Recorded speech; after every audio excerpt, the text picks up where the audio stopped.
Sinepju graudiņš. Vārds katrai dienai.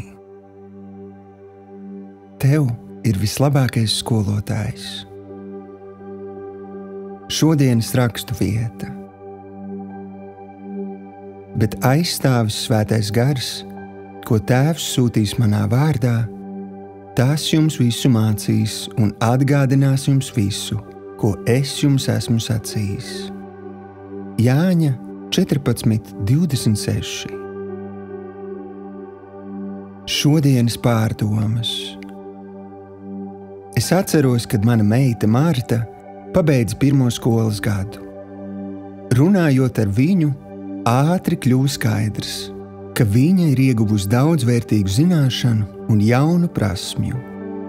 Un nebija tā, ka viss šajā ceļā būtu bijis viegli, vai ka viņai viss uzreiz būtu paticis. Taču pateicoties skolotājai un vecākiem, rezultāts bija patiesi iepriecinošs. Pārdomājot to, sapratu, ka šeit uz zemes mēs visu mūžu mācāmies dzīves skolā.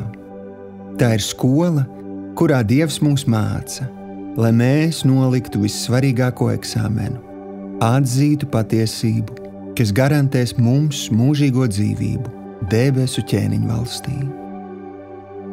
Dievs zina, ka bez laba skolotāja un vecāku iesaistes mēs varam nomaldīties.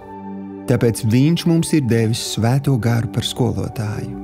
Bet pats kā mīlošs Tēvs dara visu, lai mēs absolvētu ar uzslavu, un lai Viņš varētu mums izlaidumā teikt: labi darīts, tu godīgais un uzticīgais kalps, ieej sava kunga priekšā. Šodienas lūkšana. Debesu Tēvs, paldies, ka caur ticību Jēzum Kristum es esmu kļuvis par Tavu mīļoto bērnu. Paldies, ka esi devis man Svēto garu, kurš māca man visas lietas. Paldies par pacietību, ar kādu Tu darbojies pie manis. Patiesi, neizmērojama ir Tava mīlestība. Jēzus vārdā. Āmen.